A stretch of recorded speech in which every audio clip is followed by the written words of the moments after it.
It's time for Milberger's Gardening South Texas, live from Milberger's Landscaping and Nursery at 1604 in Bulverde Road. During the next 2 hours, our experts will help you with your gardening questions when you call 210-308-8867. That's 210-308-8867. Or come by Milberger's during the show and have your question answered in person. And now it's time for Milberger's Gardening South Texas on 9:30 a.m. The Answer.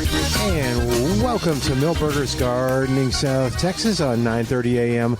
The Answer. Milton Glueck along with Mark Peterson, Dr. Calvin Finch sitting here at Milberger's on a beautiful day. Lots of folks out here. You better hurry because Calvin's buying everything, especially the... it's just hard to resist those snapdragons. And not only are the sentinels, they're in full bloom. They're spectacular, yellow. There were a lot of different colors, but most of them have been purchased. Yeah. But there's still a full table of the yellows. But then there's some of my favorite rockets. Oh, that's right. But only the white color. It's the white, and they're relatively small at this point. But gosh, it's good to see them. We were a little worried that because one of the wholesaler that grew them went out of business, but somebody is replacing that, at least partially replacing our interest in the rocket snapdragons too. Very cool. Are those things that you can get by seed? Can you seed those or no? No, it's hard to seed. You technically can. I noticed that I had a few that reseeded themselves. Oh, okay. But it's not like zinnias. Yeah. Yeah, snapdragons we generally think of as more so much easier with transplants. All right. Well, that's a color here, and those snaps just are just screaming. Oh, they are. They're wonderful. They're, buy me, come put me in the house. Well, and then I'm actually kind of leaning. Remember, I was going to do the petunias and put those, but now I'm kind of leaning toward the snaps. Yeah. I think that would look pretty by the mailbox. Are they pretty forgiving? More forgiving than petunias? Are they kind of finicky and Oh no, they're not finicky. The one thing we quite often see is a January freeze will set the blooms back. Okay. And then they'll have a second bloom period that begins in February. Oh, okay. It's not terrible. No, gosh, and that it's hard to believe, but that bloom period is in the early spring is even more spectacular than this one now. So I'll ask it this way, too. Where I had the zinnias is where I would put them. So that would be, and the zinnias thrived until they went kaput, they just bloomed themselves out. Would petunias or snaps do well in a spot that zinnias did well in? Yes. Good, okay. Yeah, that's right. Traditionally we replace the zinnias from the summer with snapdragons in the wintertime. Oh, okay. In the Very cut flower cool. garden. All right, well, I want to be traditional. Yeah. It's like Fiddler on the Roof. It's tradition. Yeah. Are there other colors probably coming to you, figure? Oh, gosh, yes. Okay, good. Yeah, lots of different colors. Very, very cool. Okay, we got a plan. All right, 210-308-8867. What's going on in your gardening world? We want to hear about it. We want reports on veggies, and we want to hear reports on what you got growing. And my tomatoes are happy as can be. The little 968s, the rest of them just have buds and flowers on them, but no, nothing, no tomato yet. Yeah. So right now the 968's the one that's showing off to everybody. Well, and my Ruby Crush has kind of moved ahead of everything. Oh, has it? Okay. Yeah. But I've got a few of the 958s hanging on. But the Ruby Crush looks really good, and Thunderbird and what? Did you want to? Nothing. No. Oh, I thought you were trying to get our attention. No. Okay. Yes, sir. There you go. Well, and for the news, I mean, if you're the butterfly. Oh yeah, let me out send you there. that picture. Yeah, gosh, Milton got a wonderful picture of some monarch caterpillars. Well, we don't know yet, but hopefully it's wonderful. And not only did he get a picture, he got a picture of monarch caterpillars on tuberosa, butterfly weed, which a number of butterfly experts and here's a good one. researchers say that they haven't had good experience with monarchs laying eggs on tuberosa. Well, there they are. There's some hatching. And if Milton's picture turns out great, he got a good picture of that. Okay, I'll send it to you, and that'll give me some time this afternoon too. If it didn't turn out all right. But yeah, no, it's. But that's here at the Certified Butterfly Garden at Milberger's. It's actually, the Certified Butterfly Garden is pretty. And then you were mentioning too, and I didn't get to snap it in time, but there was one monarch butterfly by a queen, right? They were next to each other, like living in harmony. Yeah. I guess they live in harmony anyway, but you get the idea. Let's see. Okay, I'm trying to find Calvin. All right. But, all you got to do when they publish this in the paper and they say, rare sighting of this, just, photo credit of Milton Glueck, okay? Okay. All right, fair enough. Milton who? Yeah, I took this picture. So anyway, this is cool. And the Certified Butterfly Garden is absolutely fun to just, you really kind of get lost in there. It's like a whole different world, Well, and the idea there is to have the things that encourage the butterflies to raise young, caterpillars, lay their eggs, and of course we see for sure the monarchs, the queens, and the Gulf fritillaries, and but also to have it be attractive in terms of blooms and landscape plants. Yeah. And they have some of Mark's favorite beets. The little what are those eyes? They look like the lamb. Frog fruit. Frog fruit. Yeah, frog fruit is a major part of the ground cover, and then there's also our horse herb. Yeah. So I like combinations of those two. For those people who have to leave Texas in the summer, and they'll want to water, you just have your yard full of frog fruit? and horse herb. And you mow it? No, you don't have to. Oh, you don't have to? Okay. But the horse herb, do the horse herb last through the summer and the heat? I'm trying to remember. No, it's unpredictable. It's unpredictable, and they tend to retreat sometimes to more to a location beneath trees where they get partial shade. Oh, okay. But it's a favorite of the black swallowtails. Yeah. But also a favorite, when you see the deer out there eating, in like in my neighborhood, we've got a ton of deer. I keep trying to give them away, but they keep coming back. The deer? Yeah. Yeah, but the deer, when you see them out there eating the lawn, actually it's usually horse herb that they're eating. We had that argument, I remember. Yeah, we do. We had that quite a bit. Yeah,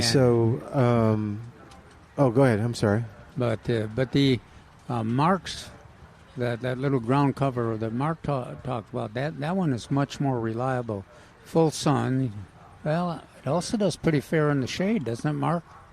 Yeah, it's not exclusive to any area, but it does prefer the full sun. I see it growing on the right by the road, in my neighborhood, up on the slopes. The road. Yeah. So I mean, it's an aggressive ground cover, and it doesn't get too high. Maybe about 6 to 8 inches at most. The butterflies like it. I'm not sure. I'm sure the deer must eat it, but they not so that it disappears. Yeah. So it is something. Because I was not aware of the butterfly's affinity for it.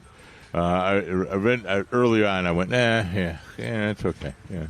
And then I found a list of butterflies that feed on both, and I went, oh, well, this is something, and it's actually, we should encourage it.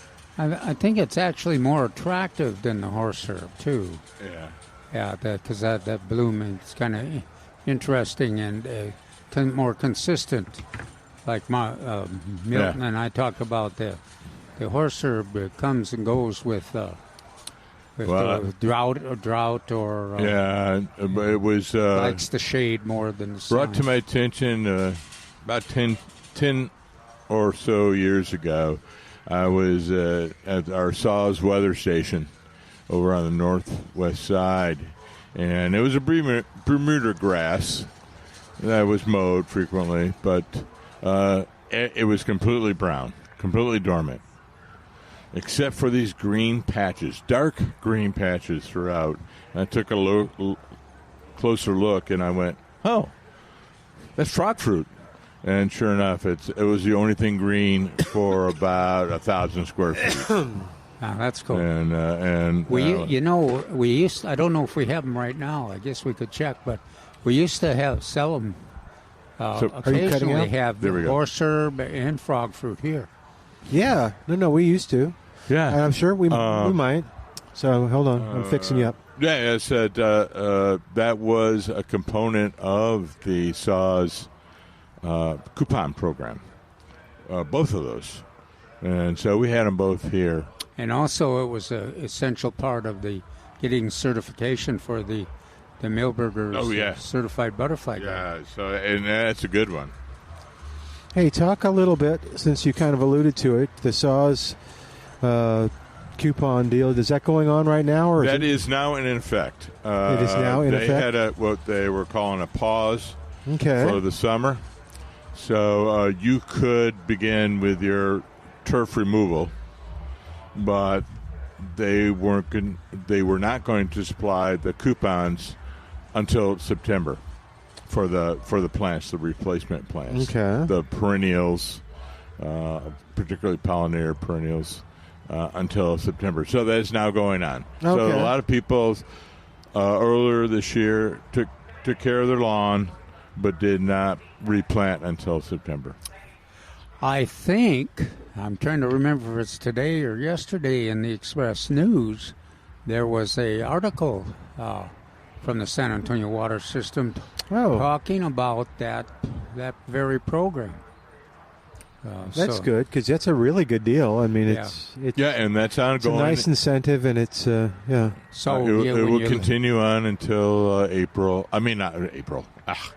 October, late October. Look in the Sunday and the Saturday paper, and you can probably find our article on the colorful winter annuals, but also see if you can find that San Antonio Water System article about all the coupons that are available for those plantings and alterations in the landscape that Mark and Milton were talking about. And does the Saws put that on their website with all the details? Oh, for sure. Oh, yeah. Yeah, that's what I figured. Yeah. So, and then the main website, saws.org, and then you'll find a button to direct it to the Garden Style San Antonio, or sa.com, which will have the details of that. Okay. Very, very good. All right. You're listening to Milberger's Gardening, South Texas. Milberger's is Butterfly Central, and we always talk about it, but today it's happening. Is that the Mexican heather right in front of me? The purple? Oh, yeah. Yeah. It's full of bees. It is a bee magnet. It is. It's vibrating with bees. I mean, it's so cool to watch. In fact, even if you've got a little bit of bee phobia. What's cool, if we had some students that were trying to itemize the bees that are in a typical neighborhood population, you could come here to Milberger's. Oh, wow. Because each of the plants seems to have a different favorite bee. So the native bees and, of course, the European the honeybees and bumblebees. And, of course, the bees occasionally get in the way of the butterflies, but there's a lot of different butterflies here, too. No, they're all seemingly living in harmony because, you don't have to do much to Oh, is he taking a picture of us or the plants? And the bees, when they're access to nectar like this, they are not very aggressive in terms of protecting anything. They say, "Hey, there's plenty of stuff here to share it, and we won't sting any of you taking pictures." It's kind of fun to watch the little kids chasing, especially butterflies. It is funny if you're trying to take pictures on some of the plants. The queens are not shy at all. Some of the other butterflies you get near them and they fly away or they flutter near you, and then they just start teasing you. But the queens just go. They just seems like these big monarchs come by us just to flap their wings. Yes, they hear the show. There are no monarchs going through. Hold on. Little monarch says, "Hold my beer. Let me go show him." So we want monarch reports. We want all kinds of whatever you got going on. We want a report on it. 210-308-8867. I'd especially like to get the report on the vegetable garden. We've got some reported some of the seeded vegetables have started to grow, and the transplants are almost everything you can think of is here, and a lot of gardeners, including me, have planted the transplants, and they seem to be prospering. So this cool weather has been ideal for them. Yeah, let me see how the weather's going to be during the week. It's going to heat up a little bit. Oh, no more heat. We're done with the heat. Let's be done with it. But I think in the evening, in mornings is pretty. The mornings more reasonable. Yeah. Well, and it felt like I remember San Antonio feeling the mornings were cool till about 10 or 11, and then it started heating up, and the nights were cool. But it seems like even the mornings sometimes nowadays aren't even cool. They're just hot and humid. I think it's 83 degrees. That's not bad at all. And the high today is 92. Oh, today it's going to be pretty decent. 68 is the low tonight. Oh, Monday night is 78. Yeah, 68 is perfect if we could have that. Good. Okay, well, here are the lows for the week, or for up to Wednesday night. Okay, I got to get a little bit bigger screen here. But yeah, it looks like we have 68 tonight, 70 tomorrow, 69 on Tuesday night, and Wednesday night 70. All right, those are all great. Yeah, the great tomatoes fruit tomato leaves should thicken up, and the fruit be setting instead of just blooming now. Oh, good. I'll look forward to doing that on the other tomatoes and stuff. But yeah, it's a good time to get out there and do stuff. Now, does he have milkweed? Is that what he has on his without blooms? It looks like it. Yes. Okay, good. I'm just checking. All right, 210-308-8867. Y'all ready for a break?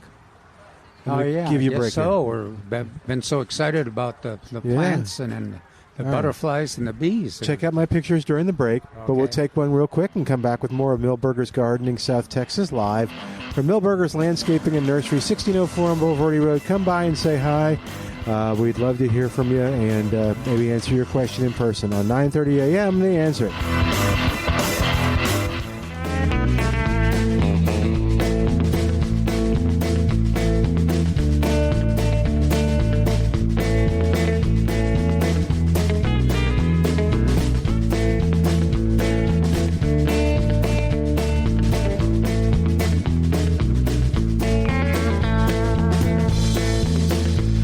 Welcome back to Milberger's Gardening South Texas on 9:30 a.m. The Answer. Now, do you have the other two?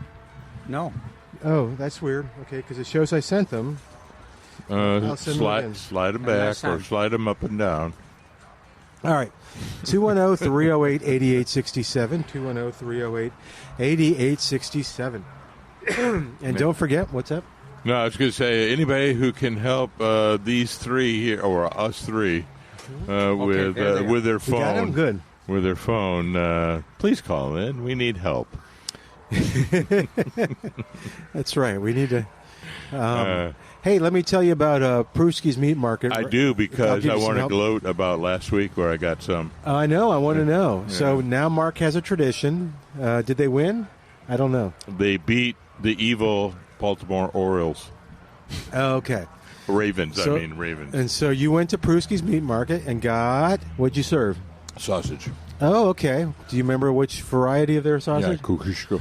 Kukushko? Now you got me doing it. Kukushko. Kosciuszko. Right there at Pruski's, which I believe is the Polish wedding sausage. And it's really actually very so good. And Pruski's has great beef with a natural beef, too, if you're prioritizing that, which no antibiotics, no growth hormones, just delicious flavor. Bacon, ground sausage for breakfast sausage. They've got the other sausages. They've got rabbit. They've got all kinds of great foods, veggies if you want to get it. It's an old-fashioned meat market, and I think second to the deliciousess of the taste of the food and how good it is, and is the service that you get at Pruski's Meat Market. Outstanding service, a butcher you can talk to. It was fun. We were going back and forth. So rather than me just having to go to a counter and pick out a pack that I wanted, I was talking to the guy last time, and he was truly helping me out, and we picked out some good sausage for that. So Pruski's Market, Pruski'sMeatMarket.com. They now deliver anywhere in the U.S., so you have to tell them Milton sent you, and they'll be happy to help you. That's Pruski'sMeatMarket.com, or maybe give somebody a gift of Pruski's. All right, 210-308-8867,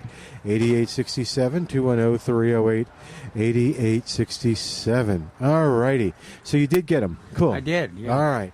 Well, what else is going on in the gardening world, gentlemen? Do you remember yesterday when Patrick came by? Yes, Patrick, by the way. Yeah. Your little gift passed the peanut butter and jelly test with flying colors. What happened? What are you doing? Yes. So where's your name tag?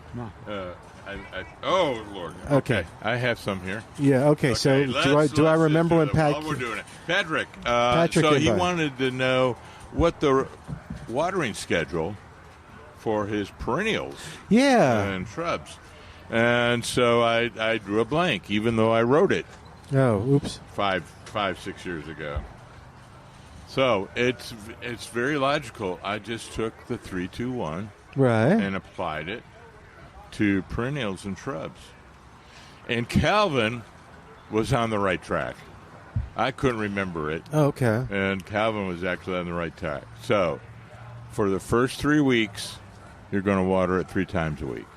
First 3 weeks, 3 times a week. Yeah, so you got a 3. You got a 3 going. 3. 3, and then the next 2 weeks, you're going to water it twice a week. 2. 2 weeks, so 3 weeks, 3 times, 2 weeks, 2 times. The last week, you're going to water it just once that week. Okay. And that'll get you 6, just like the trees. Oh, cool. So, and that was for what now? These are for woody perennials and shrubs. Okay. So all your plants that you see before us are primarily woody plants. And most of these are plants that are well adapted to this area. So once they're established, yeah, they. But boy, you got that. This is worth the investment to get that generous watering in at the beginning. I always like, and I think Mark likes this too, where you wet the hole you're digging, you wet that down right before you put the roots in the pot in there, and then you go into that watering program. If I'll take it one step further, before you come to Milberger's to get your wonderful plants, yes, you have watered that area and dug the holes. Oh my goodness! Okay, and then you go to the store and get your plants, and then come back and plant them. Okay. Yeah. Also, if you do that, makes it more expect the success. Quite often with the soils we're faced with, we have a tendency to want to think we can plant bigger trees or bigger plants than we actually. Oh yeah, but if you dig a hole first, it's a little hint to once you dug that hole, you're not going to buy that big tree. Yeah, because you're going to buy one that fits the hole. Number 1 or number 3. And then it's not something to feel bad about. No. Quite often, I think the most evidence indicates that you plant those smaller plants and they catch up, and especially when we're talking about the the trees, they catch up and pass the growth of the big trees. Let me testify. Yes. Hang on, Beth. I was telling a client the other day, and I said, it's been shown for the last 60 years when I was in school that you plant a 1 inch caliper tree and a 4-inch caliper tree, because everybody wants immediate gratification, right? You plant the 1 inch and the 4-inch versus the 4-inch, and after 5 years, which one is bigger in diameter? The 1 inch? The 1 inch. Wow. Always. We may lose our jobs, Milton. I know. Hey, we're going to go to Beth on the line real quick at 210-308-8867. But I took this picture, and I'm showing it to Mark to inspire the call. Is that what I think it is? It's beautiful Ganoderma. Oh, okay. It is. Is it a lichen? Huh? Is it a lichen? That's not a lichen. Oh, okay. Never mind. All right. So, hi, Beth. Beth, please. Okay. I thought I took pictures of it. I'm kind of late with my stuff on lichens, but I had prepared some stuff for last week, and then y'all were short. Anyway, but now, for right now, what you've been talking about, the horse herb, I have an area I really wanted it to grow because it's low, nice little ground cover, no problem once you get it started. But it was in such strong sunlight and shallow soil that I discovered by having some doveweed, which is some people don't like, and it grows only to about 15 inches high, and then it starts spreading out, and it makes a nice canopy. So if you have it growing where there is horse herb, it makes the shade for that soil, and it keeps it cool enough for the horse herb to flourish until it gets really established. And I wanted to have a big bed of horse herb over an area that had at one time had been a place where we parked vehicles, and so it has a pea gravel base, shallow soil. But anyway, this doveweed, a lot of people groan about it, but it's real easy to control, and it is an annual. What does it look like? Well, okay. This goes back to a call about a month ago. I think it was Richard, and he was talking about how he had this plant just cover an entire area. And it was doveweed, and I, for the life of me, did not know that. Or, I mean, I had seen it all my life, and I was walking on the field just a couple days following that. I looked around, I went, oh my Lord, that's doveweed. And I mean, it will rapidly take over an area. But it's easy to control because it's an annual, and when you don't want it to grow in a certain place, it's easy to pull up, which I do. That's the way I control it around my regular yard. But for this horse herb that was just kind of struggling along, and then let that doveweed grow, and it gets to a certain height, and then it quits growing vertically, and the leaves spread out horizontally. So it may, as you probably noticed, you may want to tell everybody what it actually looks like. So which one, the doveweed? A little different, details about that. I'm going to look it up online too.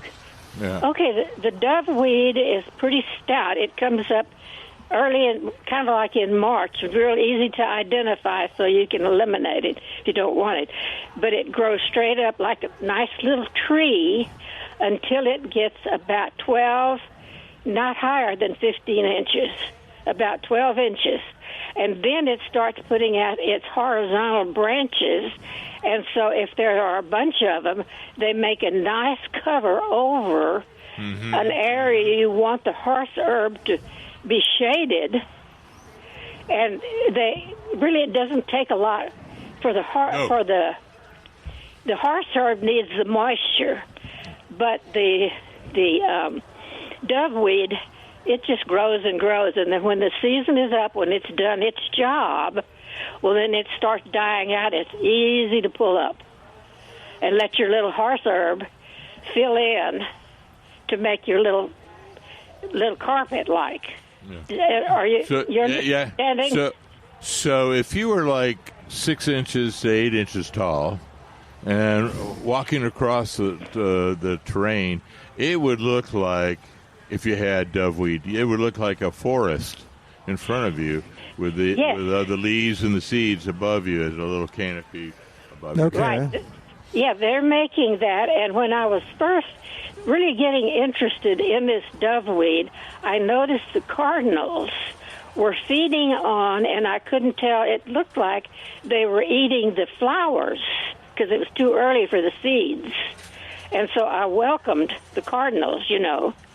But anyway, where I'm trying to grow this little horse herb, it's a place that gets the hot western sun just fiercely.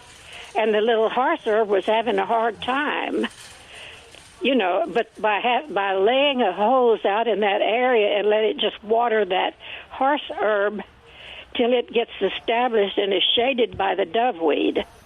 It's another one of those little symbiotic arrangements.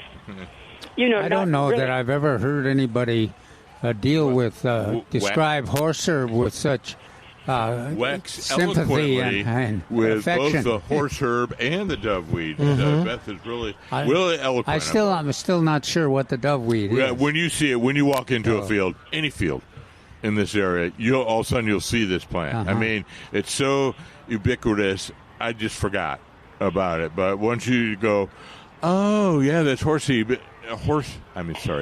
doveweed, and you just look across like a pasture, you go, oh yeah, that's it. And so I felt really bad that I didn't know. Actually. Another place I have found it helpful, just as far as the beauty of an area, I kind of specialize in learning about the native grasses this past year. And so after a while, after the grasses have made their seeds, they're beginning to look shabby. And so this area that had been pretty green grasses, let the doveweed, a few of them, grow in there, and they're like a filler if you're doing a bouquet and you're putting little fillers in to fill in empty spaces.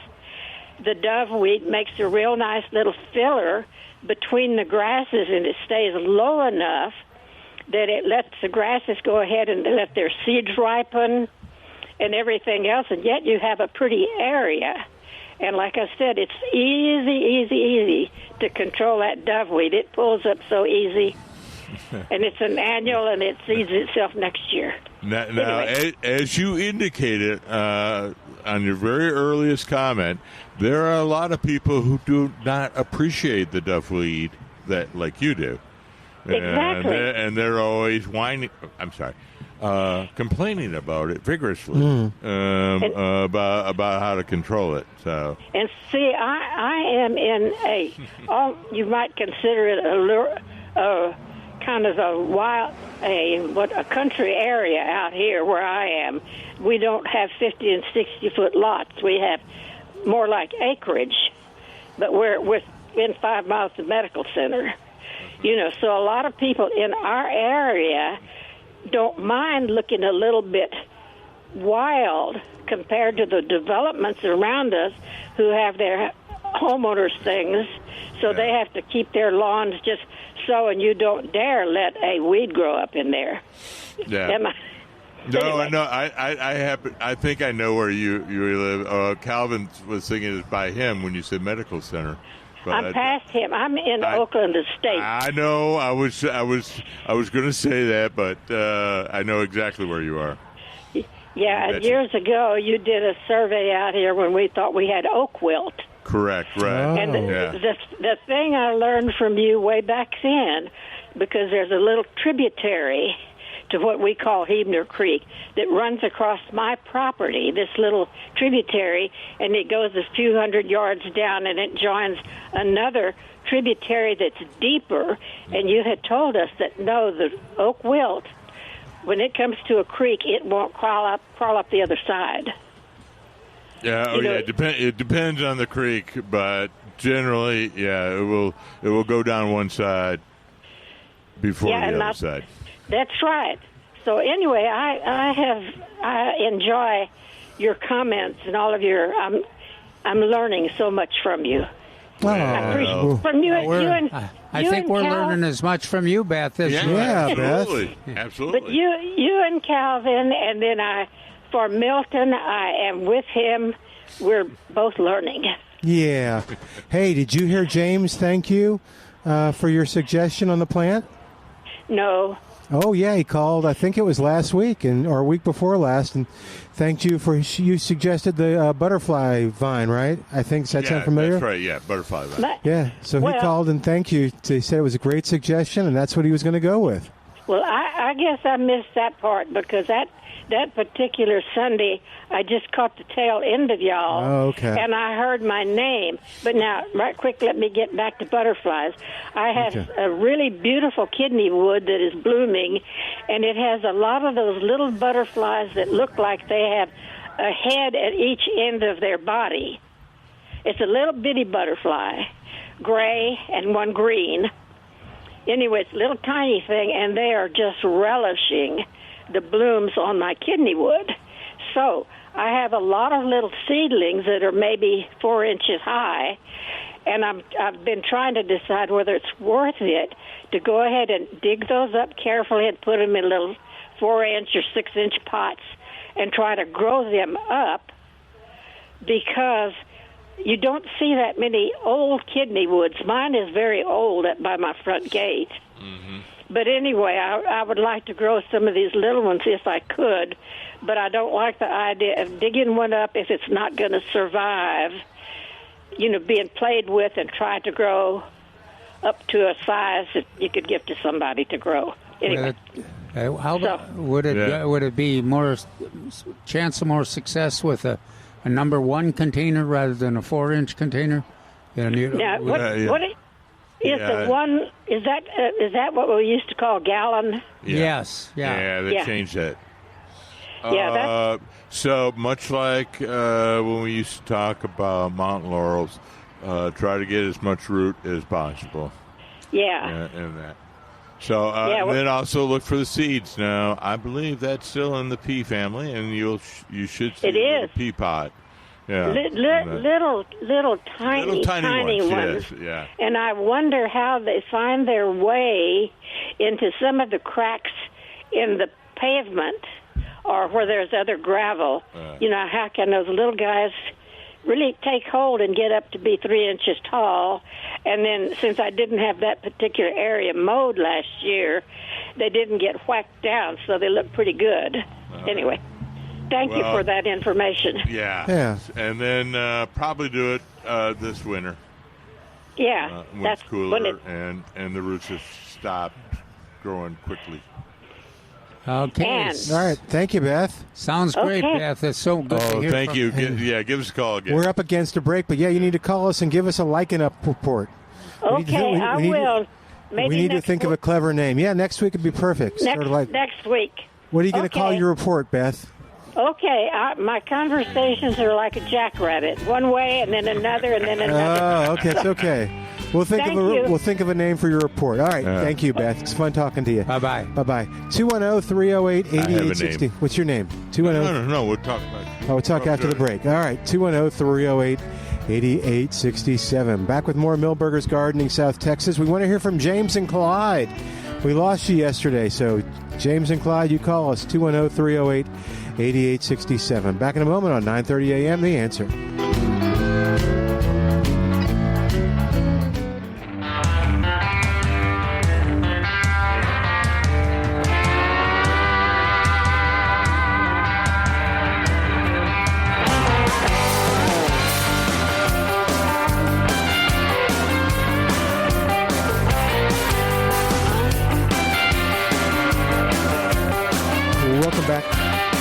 Milberger's Gardening, South Texas. Sorry about that, Mark.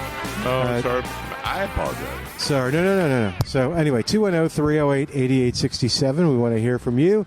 We want to hear from Clyde. He had skunk issues. Clyde, what are your skunks doing? Are they coming inside? Are they causing problems? Are they getting things out of the fridge when they shouldn't and not leaving it? Are they not paying for coffee? What are they doing? What are those skunks up to? We want to know. Well, and I've got a resource. My Westies have developed. Oh, no. Have developed a relationship with the skunks. and it's Is it a positive one? yes, it's a excellent. negotiated. Huh. They do not admit that either the Westies live or the skunks live, so they can walk right by each other Wow. and ignore each other. So it's amazing. I thought it was amazing. The cats are the same way. They just we're not. Yeah. yeah, they just walk on by. But yeah, No. but yeah, I don't know if one. I was sympathetic with Clyde, sorta. I assume he wants to get rid of the skunk. I think he said it's skunk problems. That's generally not a good thing. But yeah, somebody either hit one or it sprayed somebody yesterday in our neighborhood. Well, they get man. aggressive when they have the young, for sure. Oh, it's just okay. Or if they get threatened, of course. Yeah. Okay. Hey, does Mitchell Lake still do? Oh, and we need to. Oh, we'll talk about that in a second. But your suggestion for Beth's lichen report is As you like him. I like it. Okay, as you liken.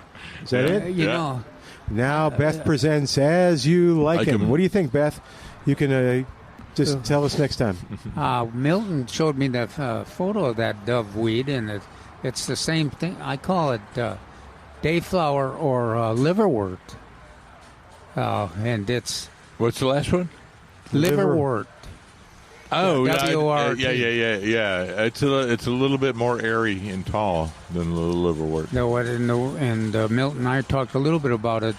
At the top pulls out pretty easy, but that brown mass of roots are not Right, the easiest right. thing to pull up. So hence the ranchers and farmers complain about it because it does have that long root.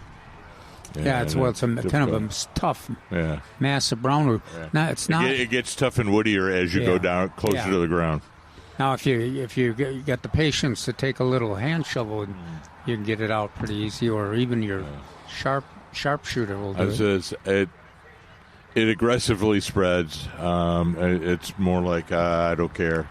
No. I'm in a peaceful coexistence, just like the Westies and the skunks. I'm in a peaceful coexistence with the. Yeah, it loves the edge of gardens where it gets access to some water. I still think spurge, and those gardeners out there know spurge.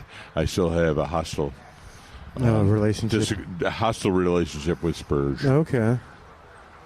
Bed straw. That's another good one to have a hostile relationship with. I'm not sure I have a hostile relationship with that because it's relative. It's kind of interesting. Beggar's tick. Have you ever heard? That's the one. So I know it's come up, so I know you've heard of it, but I was looking online about it. The plant Mother of Thousands, and it sounds like it's easy to grow, but it's invasive, and you should stay away from it, and it's scary, and don't put it in the house, or don't put it near small pets. I've never heard of it. You've never heard of it? I've heard of it as an indoor plant, so it's lower on the level of concern for me. Okay, so we need people to call us if you've seen it. I've seen a big. We have a little one now. Someone gave it to us. But I may be mistaken. I may be a different one. Okay. All right, 210-308-8867, 210-308-8867, the number to call to be a part of the show.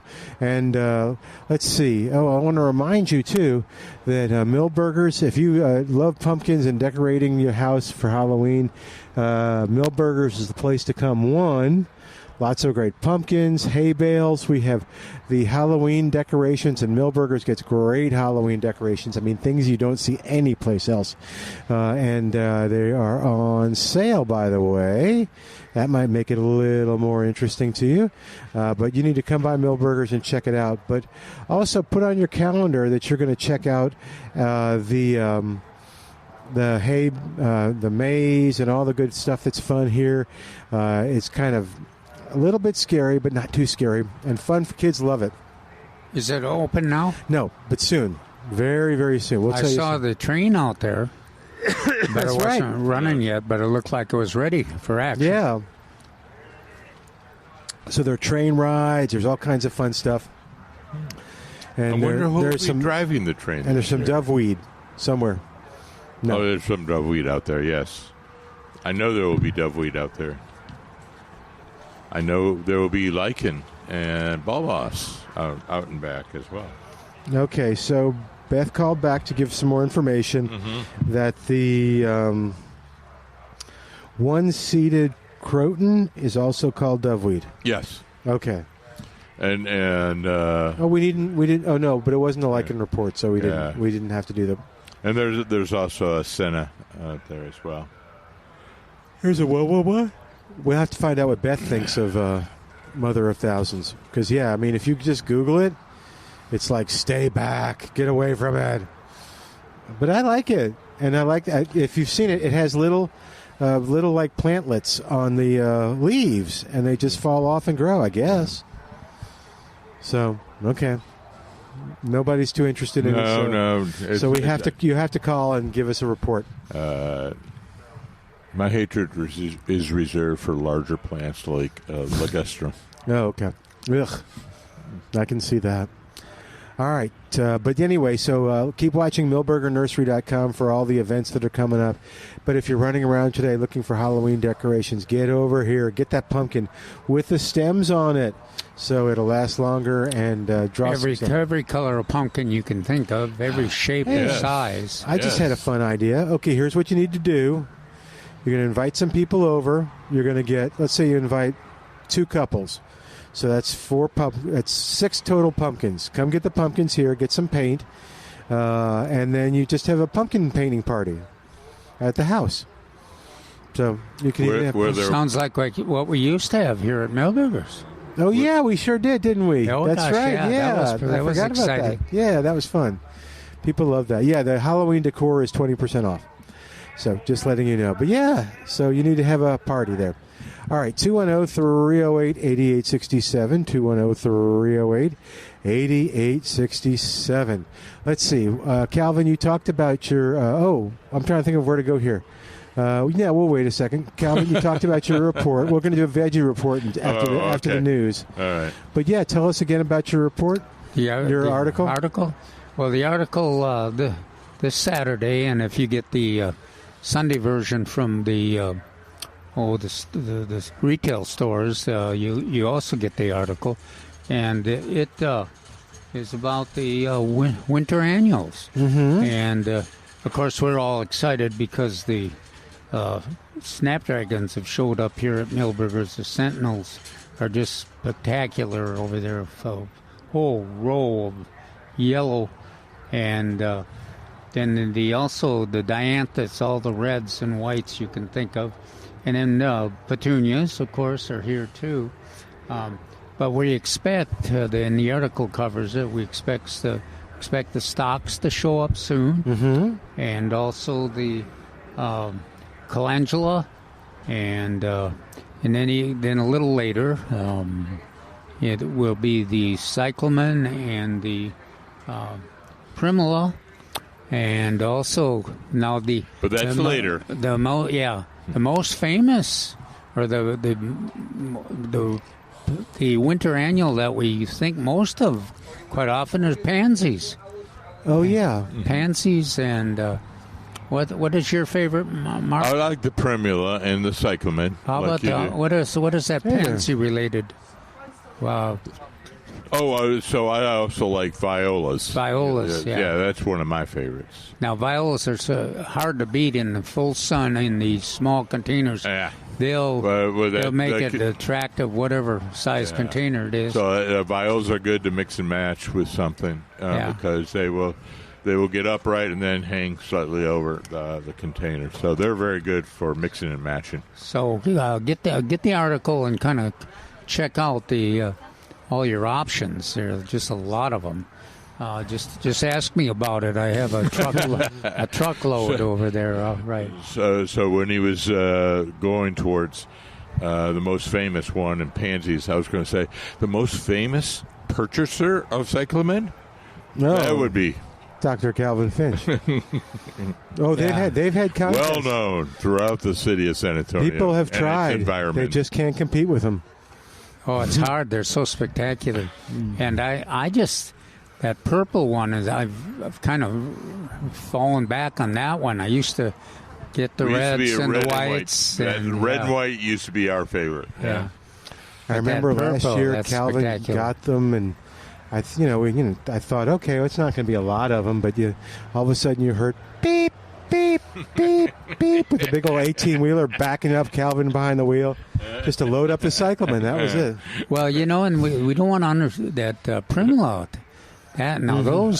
Those leaves are really spectacular. They got patterns on them. They're waxy looking, but the color flowers are unbelievable. It's just Blues and black, iridescent blue, purple, red, yellow, everything you can think of. We're going to take a quick break and come back in a moment, and Mark will give us a veggie report. Cool. There's the veggies right there, Mark. Yeah. So back in a moment on Milberger's Gardening, South Texas on 9:30 a.m. This is The Answer. We're back with Milberger's Gardening, South Texas, live from Milberger's Landscaping and Nursery at 1604 in Bulverde Road. Come out to visit or call us at 210-308-8867. That's 210-308-8867. And now back to Milberger's Gardening, South Texas on 9:30 a.m. The Answer. And welcome back to Milberger's Gardening, South Texas. Milton Glueck with Dr. Calvin Finch. Man, look at all those butterflies. Mark Peterson here at the nursery at 1604 on Bulverde Road, where it's Pumpkin Central and Monarch Central and Butterfly Central and Little Bee Central, too. So come on by and visit. Bring a camera, take some pictures, and you'll enjoy it a great deal. And you can pick up some veggie transplants. Mark, you want to tell us what we have, Mark? Well, thanks, Milton. I'll take it from here. Okay. Take it. So I just want to remind everybody that you could still try some tomatoes. And we have some celebrities, some Ruby Crush, some Heat Master, and some Thunderbirds. We also have some six-packs. So it's getting a little late, but hey, let's try that. I know Calvin had a little slow Ruby Crush, but they're starting to come on. And with this week's weather, it should be ideal for some fruit set.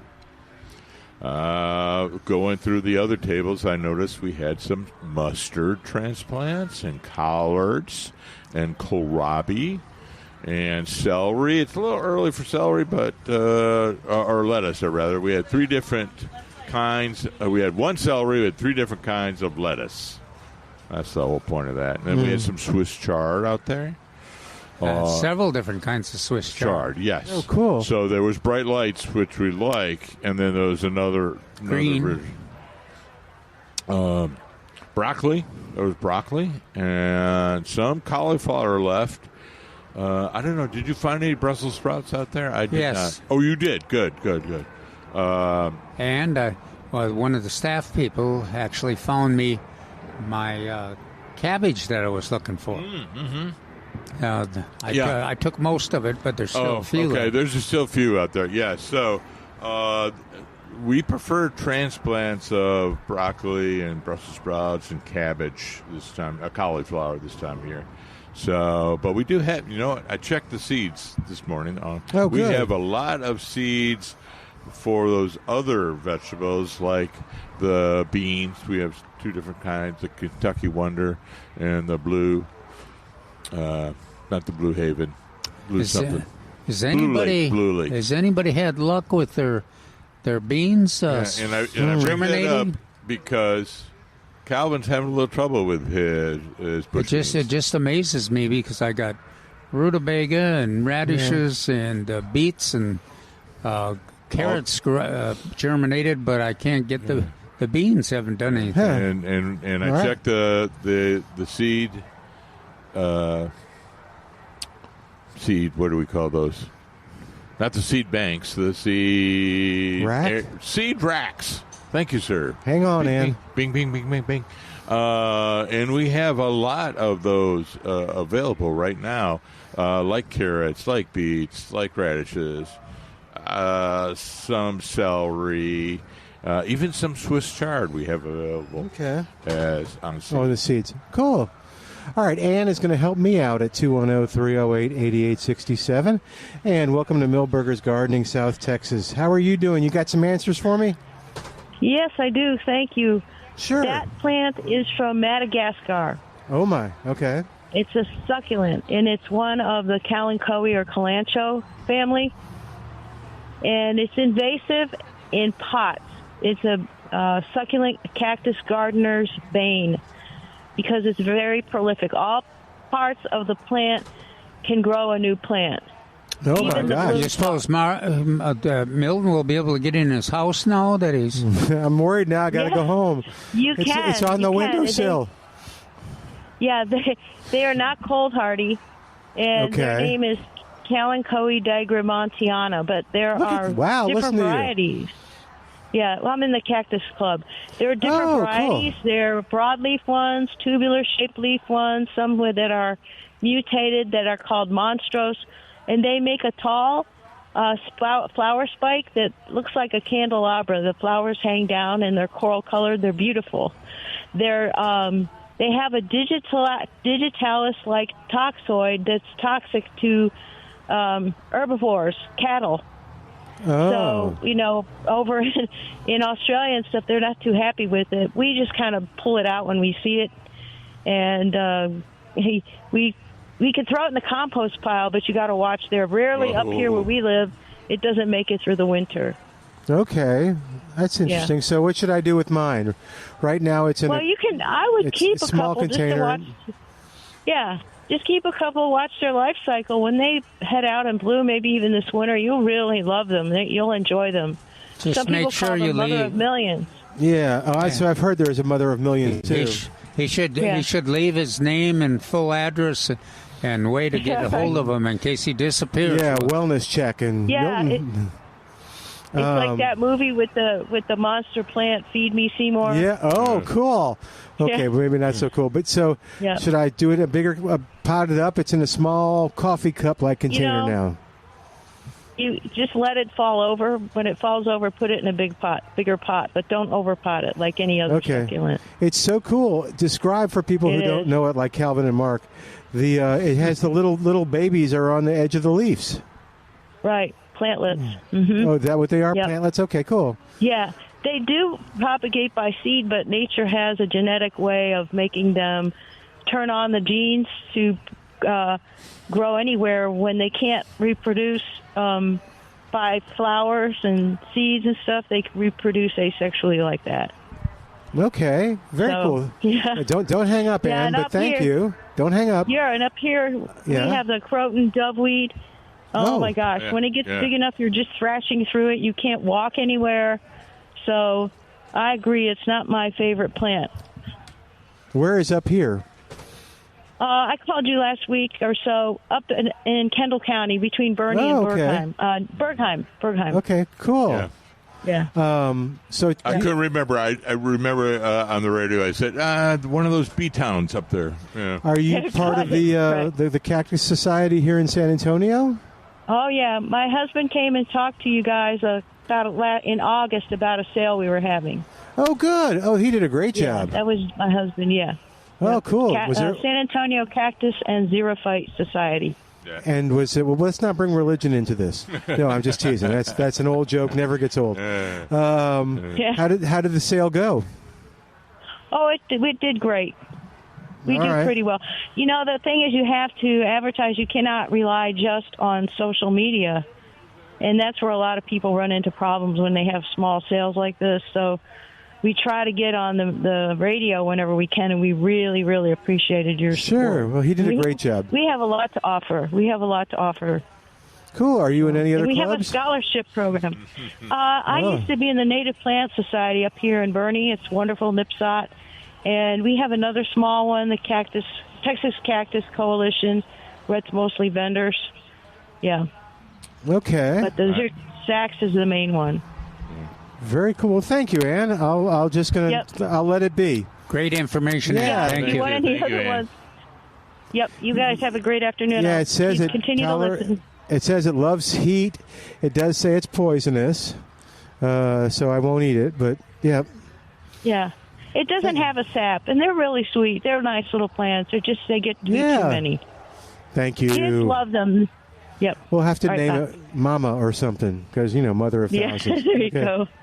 Thank you, Ann. Right. Bye-bye. Bye-bye. All right, 210-308-8867, 210-308-8867. Yeah, I'm trying to figure out, Bud has some pictures he wants us to see, but I don't know how he's going to get them to us.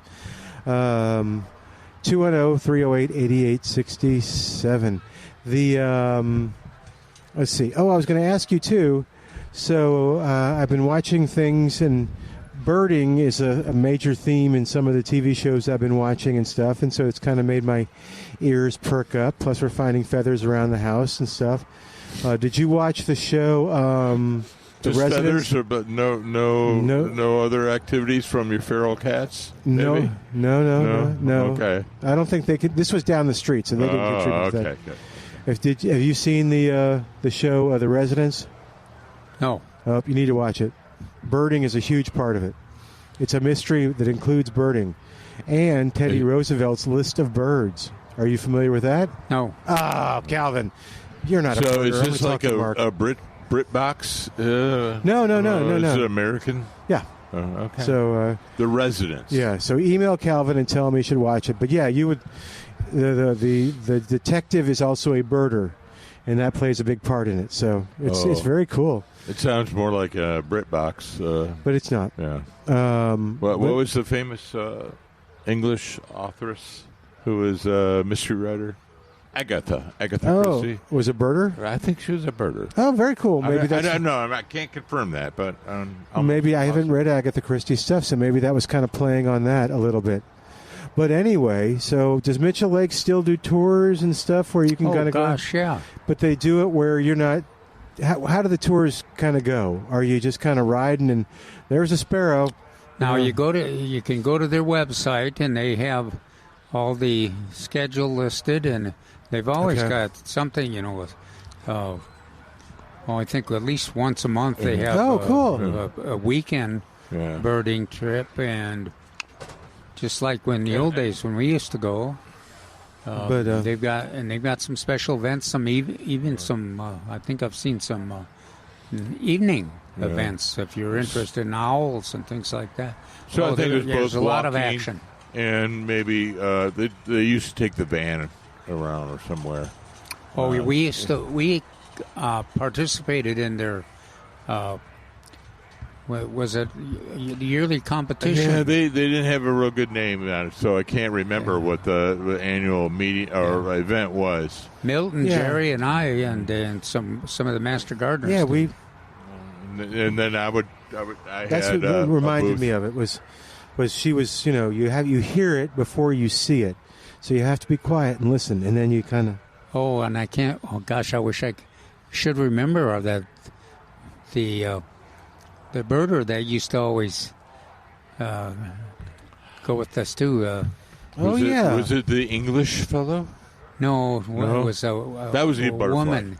Yeah, well, I remember her because she was always the guide on the tractor wagon that I pulled. Oh, that's what it was. It wasn't a van; it was a tractor pull. Yeah. Okay. Yeah, she was very good. Oh gosh, yeah, and of course she was used to breaking every rule that they had about the time and let's check this out further. I hope she's not listening. You're going to get her in trouble. So anyway, she's perfect. She's just like Beth and Ann. She's just perfectly capable of defending herself. I would encourage everybody to look up Mitchell Lake Audubon Center for times and events which are going on. So it is a beautiful place. It is a place we used to say it is a hidden jewel. A lot of San Antonians don't know about it, but it's wonderful. No, what was the... So you go out there and there's the big pipe and there's all these water birds on the pipe. What are the birds? I can't remember. Pelicans. Those are pelicans? Okay, well, I should have remembered White that. pelicans, yeah. But yeah, and is this a good time to do it? Because I want to get all into it. I got my binoculars. I want to make a little list. I would say it's the migration, and it's the migrating south. Oh, they are now migrating south or no? Well, a lot of bird species are. Okay, so this is not the best time. I should wait.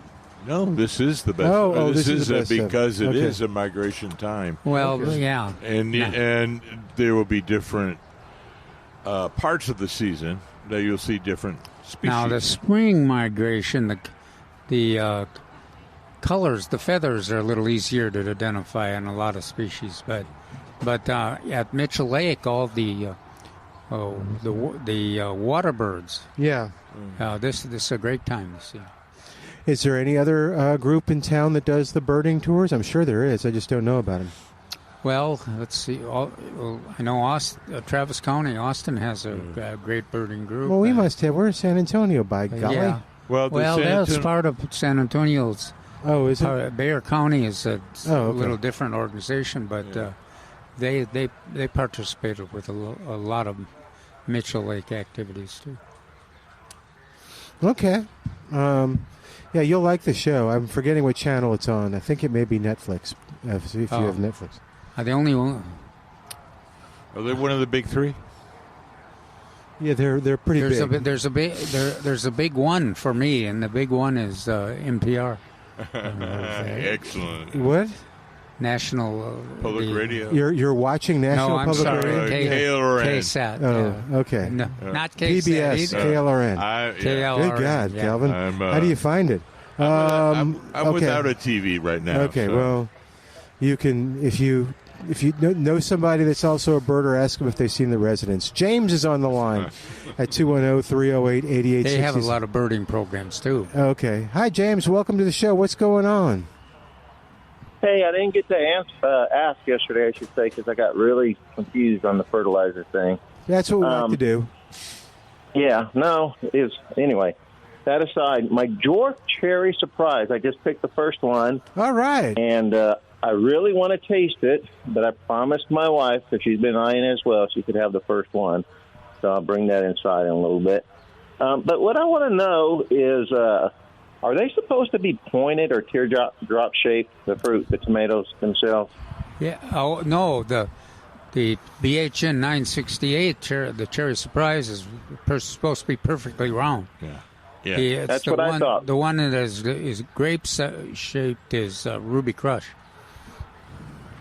Okay, so I'm wondering if my plants were mislabeled because the two that were labeled BHN 968, one in the container, which I just picked one, and the one in the ground, all of the tomatoes are pointed on the end. And, of course, my Ruby Crush has no fruit on it, needless to say. Taste? Yeah. When your wife tastes it, if it's it's really sweet, then probably Ruby Crush. If it's a little more tart, it's probably the BHN 968. Oh, James, did you send some pictures? Oh, yeah. Let me. Yeah, I sent one of the tomatoes so y'all could see, but I also sent another one because I heard Beth earlier. I wanted to share with you. That could be a BHN 968 because that is I think that is translating a little bit of the weather we've had. I would agree. That it's okay. You can tell that it took a long time to get to that point. Yeah, and then it finally ripened, and the others will have a little less of that drip shape. Okay, let me look. So now, the heat and the dryness would attribute to that, and then. But the taste should be wonderful. Okay, yeah, I want to taste it, but I'm going to give this one to her. Now, I'm standing next to the plant, the same one I pulled that one off of, and it's loaded with green, marble-sized fruit, and they're all pointed. Man, every one of them. Yeah, but I just think curious because I think it's the weather. That first dose of weather.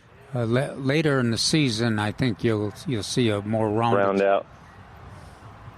Okay, so you're pretty confident it is the dwarf cherry surprise because that's what I want to try. Because I was reading an article. Okay, that's good. I'm glad to hear that. Yeah, that is not a Ruby Crush. Yeah. Okay, yeah, article from 2013 from AgriLife. It showed it. I guess when it was introduced, they all look round, perfectly round. So that's was my question or concern. Okay, that's good to know. Okay, I have a bird question, if I may. Sure. Have you seen the show The Residents? No. No, I have not. I don't. Okay. I don't watch a whole lot of television. Oh, okay. Cool. Sports I'm sorry. and news. I'm pretty boring that way. It's okay. Oh. All right. Yes, your question? Okay. No, a couple of 3 nights ago, I was sitting on my patio right at sundown, and coming over, and this second time it's happened in the past couple of weeks. I mean, right over skimming the top of my oak tree off the patio. I thought it was a military cargo plane, but it was a gray owl, huge. I mean, this thing is huge. And so I come around under the patio cover, and once again, he landed on my antenna, 50-foot antenna house. So he's sitting up there, and me like a fool, I pull out my camera, and I'm hooting at him, trying to get his attention because he has his back to me. Did that and work? I finally got him to... James, just curious. We're going to need to hear what it sounded like before we can really tell why it maybe didn't work. Can you give us a hoot? No, but I can send you the video. It's about 20 seconds long. All right. I edited it because it was really bad. Okay. My You're not going to hoot for us. Okay. All right. But this is my question, because he turned his head around and looked at me and gave me like the "don't mess with me" look, and so I kind of backed off a little bit, and I'm kind of thinking, can they be aggressive? I mean, was I playing with fire, or is it nothing to worry about? But you'll probably be back because he likes my perch up there. Occasionally, a great horned owl or even a barred owl can be a little aggressive, but not very often. They would be if they were. I have a theory, James. If go ahead. Nests close or young, they might. My guess it was a barred owl. Yeah. It was grayish in color, and it was huge. Yeah. Really big owl. But did it have the horns? No, barred owl. I couldn't tell, to be honest with you, from the distance I was at. You would probably know if it was a great horn. You'd probably notice. Yeah, it's very distinctive. So if you couldn't tell, it was probably a barred. Now the barred is more universal. Are they both gray in color? Yeah. Yeah. They're both gray in color? Okay, so it's got patterns, but it has an overall look of gray. But of course... it just so happens on the Book of Faces, barred owls have been very prominent. Including one of our old friends, Miss Nichols, had one in her backyard visiting her little water feature. Okay, that's interesting. But it has been prominent on Facebook just recently. Little videos. I think, James, without being able to hear what you said to the owl, I think you may have insulted it. I think that's why I got upset. Okay. You don't know what you're saying. You don't speak owl. All of a sudden, you're out there hooting, and it could have been calling it names, something like that. Now listen to that, James. This is a guy that's been doing this radio show for 26 years and has learned almost nothing. I know that I better be careful what I hoot at an owl. Yeah, just kidding you, James. Sorry. Go ahead. But I think aren't the barred owls the ones that are targeted out there in Washington now to try to no, that's spotted owl, but they look very similar, only they're smaller. I mean, that's what I did a lot. No, which one? One of them is targeted so that the other one can survive. So you're. Yes. I was going to say I did a lot of work in my senior year in forestry school on the spotted owl, but you are correct. There is now another issue on one bird versus another. That if we save one, it would be a detriment to the other. I thought the barred owls were the ones that were taken over. It could be. All right. Thank you, James. Good report, James. I sent another photo, and I want to thank Beth again for the butterfly vine because I planted one in the ground and have 2 more to go, and they're all 3 are blooming, and my wife really likes it. I'm glad you did that, James, because, that's good. She didn't hear the first one, so that was good. Thank you, man. Thank you. Hoot after you. Hoot, hoot, hoot, hoot, hoot, hoot. No? Hoot. Who? Who are you? Hoot, hoot, hoot, hoot. That's the owls.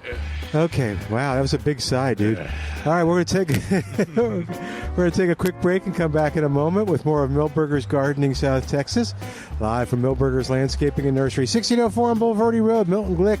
Dr. Calvin Finch, Mark Peterson, back after this on 9:30 a.m. The Answer.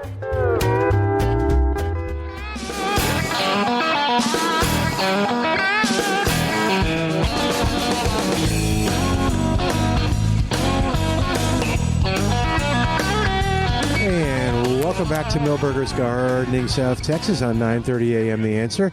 210-308-8867. 210-308-8867. Again, 67. Our buddy Michigan Bert is on the line at 210-308-8867. Hey there, Bert. Welcome to the show. How are you doing? I'm very fine. And you guys? Good. We're doing just great. It's a little cooler today. That's just nice. Oh, yeah. It's cool here, too. It's about 78, I think. Well, why do you do this to us, Bert? Yeah. Well, Every why time. do you do this to us? No, Well, you deserve it. Thanks, Bert. Yeah. I was calling in respect to James' call that he has those BHN 968 that have a little point. Mm-hmm. I've had that for several years, and it's on the same plant, but not all of them. Some have it. And that's weird. I thought maybe can they revert back to their parents, or is that not so? Maybe. That's interesting. Yeah, that some of the original parentage is coming out in that type of fruit. Yeah, that's a good call. But it's a perfect tomato. Love it. My wife loves them. She says. Very cool. No, yeah, they're really popular. Are perfect, and they are not sweet. So no, that is Calvin always points that out. He likes his Ruby Crush because it is sweeter, but the 968 is a nice tart taste. I like the tartness. So. Yeah, and I must add that I always keep the seeds from the previous year, and then for the next year. Otherwise, I don't have 968. Okay. Mm-hmm. We are still plucking, by the way. Oh, good. From the planting in the spring. Mm-hmm. Wow. A nice long season. But, yeah, y'all sure must have a nice long season. Yeah. Okay. I tell that for James so that he's not the only one. So so you can say hang in there. That he should be able to get the seeds off or get the fruit off until late October and into November, because that's when our 70s occur. Yes. Well, when they're done and when the plants are done, I keep the last couple tomatoes or tomatoes that look really good. Oh, I keep that one for seeds. Maybe it makes no difference, but that's the way I do it. Cool. All right. Anything else exciting happening, Bert, in the world of Michigan gardening? Well, we're kind of done with gardening. So is there a point, Mark, when Bert will call and it won't be 73 degrees, it'll be like 33 degrees, and we'll be at 73 here in San Antonio? Yeah. Okay, good. It will be happening. Yeah. So, about that same time. Yeah. Middle of November. Yeah. Okay. We're going to look forward to calling those. End of November. And Mark, do you remember the Dutch snijbonen? The beans that are flat? We grow those too. Right, we talked about that one time, and you mentioned it offhand, and I went, oh yeah. So I had to stop and think about that. Yeah. The sweetest beans. They have a really nice taste. And in Holland, they have those mills that you put two in the mill, and then you turn by hand, and it makes all little slices.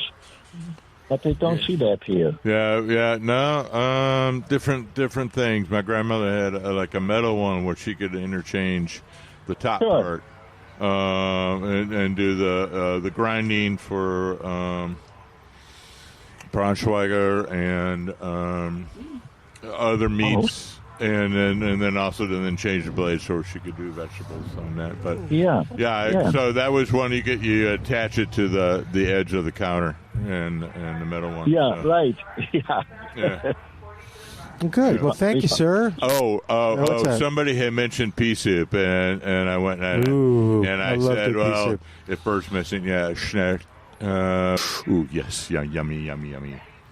Mm-hmm. Okay. That was it. Yep. All right. Thank you. I enjoyed the show. Take care. Thank you, Bert. You take care. Bye. Bye, Bert. 210-308-8867. 210-308-8867. What happened? I had to pay for those. Remember those? Those plants. What did you get? Mary Mums and cabbage. Okay. Cool. Well, tell me about cabbage. What do I? No, this is the cabbage we mentioned earlier. Was it Chinese? The bok choy? This is the ones that you discovered that there were two selections on the table for Chinese cabbage. Oh no! These are. This is. I had one of the cabbages that I bought that didn't fare well, so I'm replacing it, and then I got and I couldn't find the cabbage, but one of the staff people here at Milberger says they had to go looking for it, because it was like in and amongst other plants that look similar, collards and some other cabbages. And I had gotten him, and I was just following up with paying for everything now. Okay. But so, Mark, you said we still have some tomatoes there, huh? Yes. So Celebrity, Heatmaster, Thunderbird, some Ruby Crush. Available. I think most of them mainly are. The Heatmaster there too. Yeah. There was about 8 to 10 left. What about those? What are the greens over there that have that the fruit that's kind of halfway up the plant? It's right over there where. I know where you're pointing, but the wheels of the mine are slow. Gosh, it's we'll between us we'll think of it.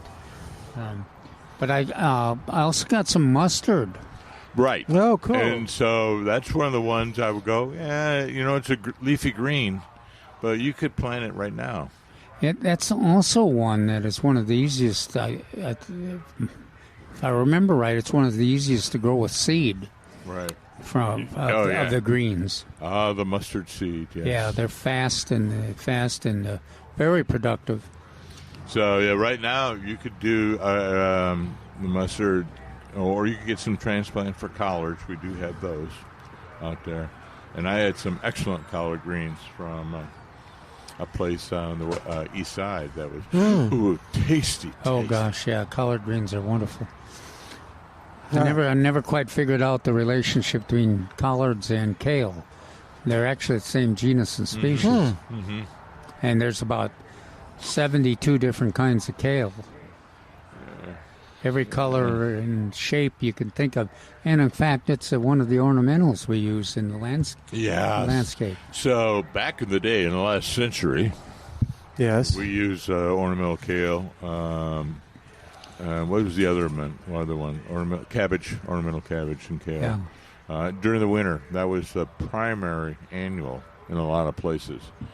I never saw it. I'd rather do color pansies and other annuals, snapdragons and things like that. Well, I never saw the reasoning behind that. The thing one of them is that it's pretty uniform. Okay. If you wanted something a disciplined look. Mm-hmm. But one of the problems growing it here in San Antonio was the squirrels and the birds and everything harvested. A lot of them did the harvesting of the some of the greens. But the thing about the kale is it's got a strong enough. The ornamental kale had a strong enough flavor that it did pretty well as an ornamental plant. Mm-hmm. So it was quite interesting. I think there are some gardeners that still use it every year for that purpose. Makes a real nice, like on the border of the sidewalks or patios.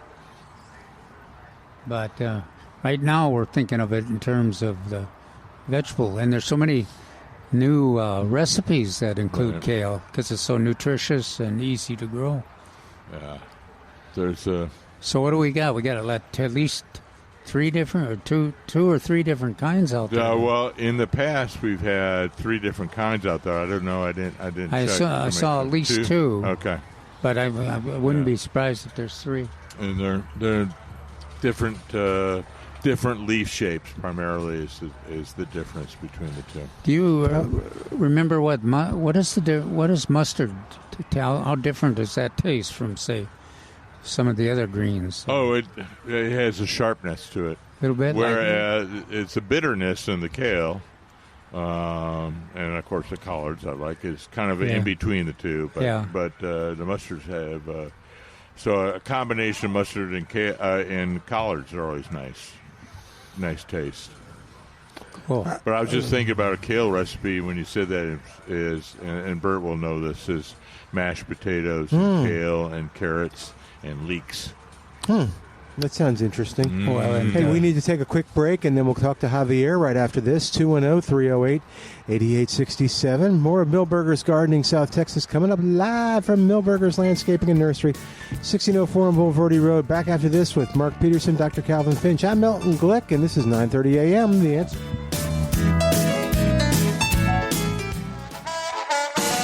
And welcome back to Milberger's Gardening South Texas on 9:30 a.m.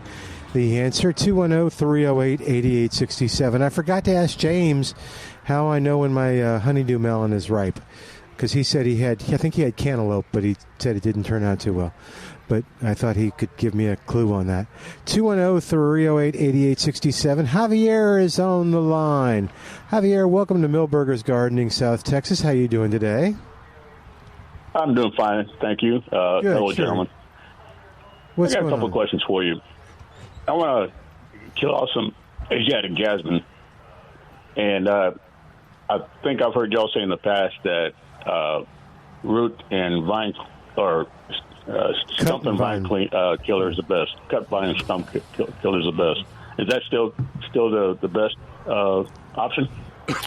It does not. Oh, They changed the name, and Calvin, you know the name. well, I just bought a new one, but it's, vine and stump killer basically is the Vine and stump product. Yeah. Now if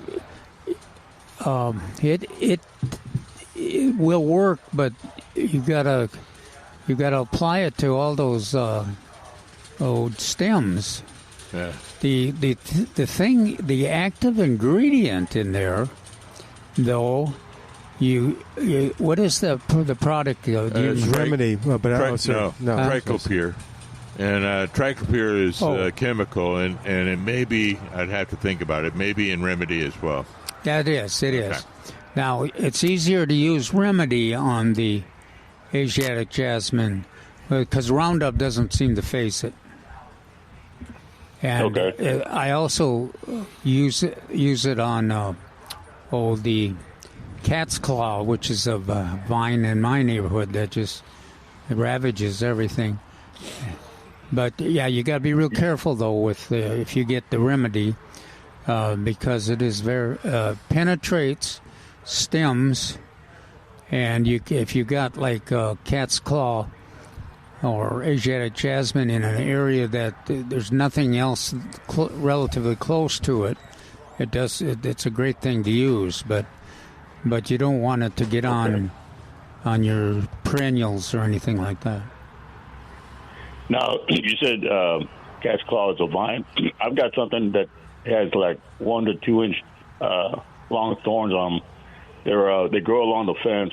They're they're like little bushes or little trees that I'm almost having to cut them down because they're pretty quick growing. And is that what you're talking about? You're talking about are those called cat's claws as well? Cat's claw. It's kind of a. It's a very small claw. Yeah, it's got a beautiful bloom. Beautiful bloom. And it'll grow up on the top of a tree, and you know it's up there when they start blooming in the spring. But it's a sticky. It's not real sharp thorns, but a sticky kind of a vine. But it'll run across the ground. It'll climb up buildings, and I intensely dislike it. Intensely. It's not like something not my favorite either. Yeah. So that sounds like a different one. If the thorns are that long, it sounds like a different plant. Now you could experiment with the cut vine stump killer, or experiment with a little Roundup and see which one works. We're talking about the glyphosate only product. They changed their name from Roundup to. There's some Roundup on there, but we don't like that one because there's other chemicals in there. But glyphosate only is the product that we would recommend. Is that the brand? Is that the brand name? No, that's the chemical name. That's the chemical name. Okay. So you look up for something and you look on the label and just see glyphosate only or glyphosate, and that's the only one. And then plus the inert. Do we have it here? We have some, yeah, and I can never remember the name because Roundup was so easy to remember. Yeah. So, but it's So we don't recommend the other product, but the other one. Whatever you do, check the label. Because there's so many of those products available now and then. I would totally agree with Calvin on that, and the difficulty using it on a heavy glossy leaf. Is on the Roundup doesn't always penetrate, whereas the triclopyr does, but that can be good and bad. Yes, you don't want to get it on your shade trees or anything. Alrighty. Was that last word you used? Clive what? He was trying to say triclopyr, but that's the name of the chemical. Just like the glyphosate is the name of the chemical. Triclopyr is the name of the chemical, and it will be in the stump and vine killer as well as the remedy. Yeah, very effective. Okay. All right, good. And I imagine I need to trim down the jasmine as low as I can so that it can expose the wood. Where they're cut, they'll have open wounds and it'll penetrate better that way. Does that sound about right? Yeah, but that's a lot of stooping because of the stump and vine killer, or vine and stump killer rather, is a little applicator, and you would have to dab all those cuts, and that's what Calvin was referring to, and then he said that there's another option. That's the remedy. Now it's not a bad option if you're just talking about a big vine on a tree or on the house or something. But if you're talking about 200 little stems on a fence or something, then it's tougher to get that done. All right, thanks, Javier. So neither of those can. Well, I'm not done yet. If you don't mind, I've got the follow-up question on the name. Well, real quick, because we have someone else waiting. So. Just want to find out, is it possible to transplant Nandina? Oh, gosh, yeah. Is it?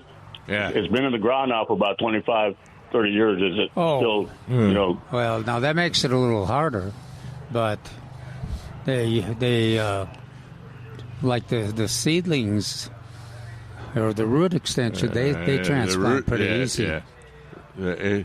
It will transplant. I encourage you to do it, because the odds are that it will die. Yeah. I said that. So I'm not a big fan, but yeah, you can do it. You do it in the wintertime. You get as much root as possible. It's been in there so long, you may even be able to divide it and then get a smaller piece to grow. Yeah, and Okay.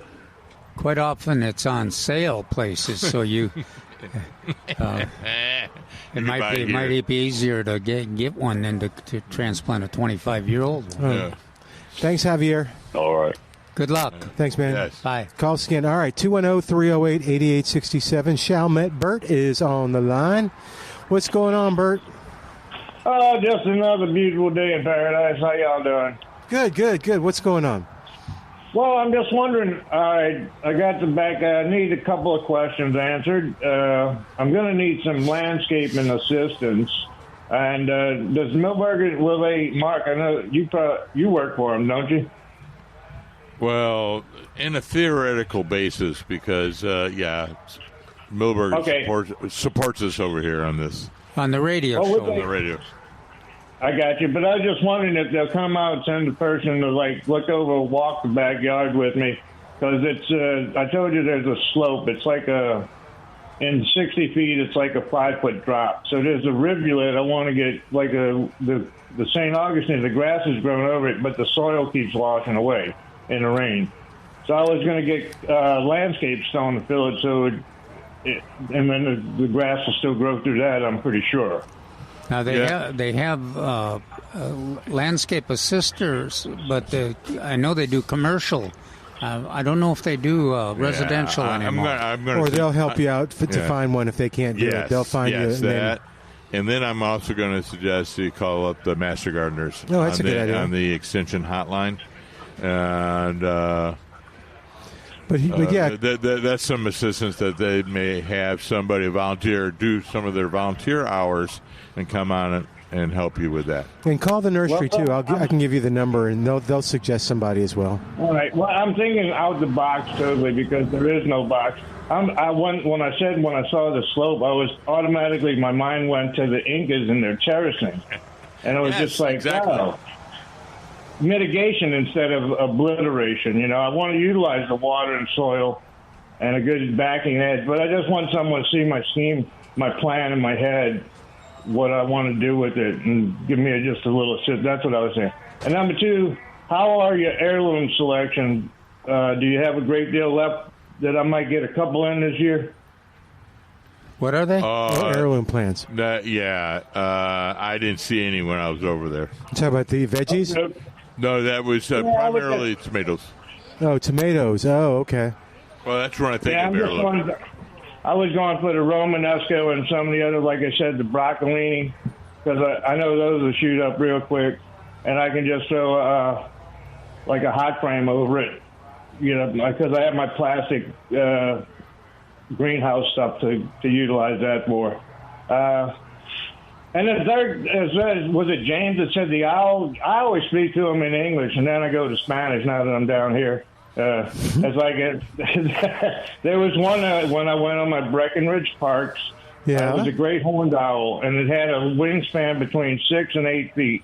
It was a large owl. Mm-hmm. It would just come and get on when I was on my way. It knew when I was there, or when I would make my walk on that particular path, and it would come and get on the same branch every day.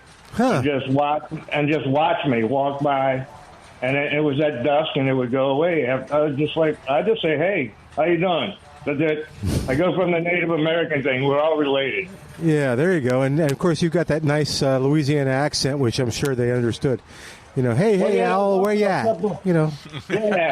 Well, there was a couple of two little skunks that used to like to. And I got, like I said, I just talked to them. I was like, whoa, put the tail down. Wow. It's like Dr. Doolittle. He talks to the animals. Well, you got that. I mean, if you come at them and approach them wrong, if I would have jumped up with a bunch of fear at the skunk's tail, I probably would have got sprayed. Yeah. So that's what I say. Look, tell James, talk to him and just say, hey, how you doing? Look over here. All right. James, if you're listening, just don't even hoot at them. Just, hey, how you doing? I don't know why I did that with an accent. Why did you? I don't know. You got to put the Dalmatian in there. How you doing? It's almost like that guy from Friends, right? How you doing? How you doing, Al? How you doing? Thanks, Bert. All right, guys. It's nice to leave on a good chuckle. Yeah, there you go.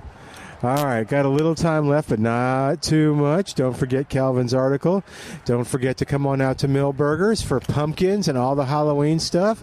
Yes, sir? Well, next week the article is going to be on the wildflowers. Oh, good. Oh, yeah. Great. Yeah. That's perfect. Perfect timing, too. It's be a little closer to mid-October. So, all right, so you can look forward to that. Thanks to Al for doing a great job. Thanks to you for listening and so many people that call in. We sure appreciate it. And I'm Milton Glueck, going to say goodbye today. But join us next week back at Millburgers, 1604 on Boulevardy Road on 9:30 a.m. The Answer.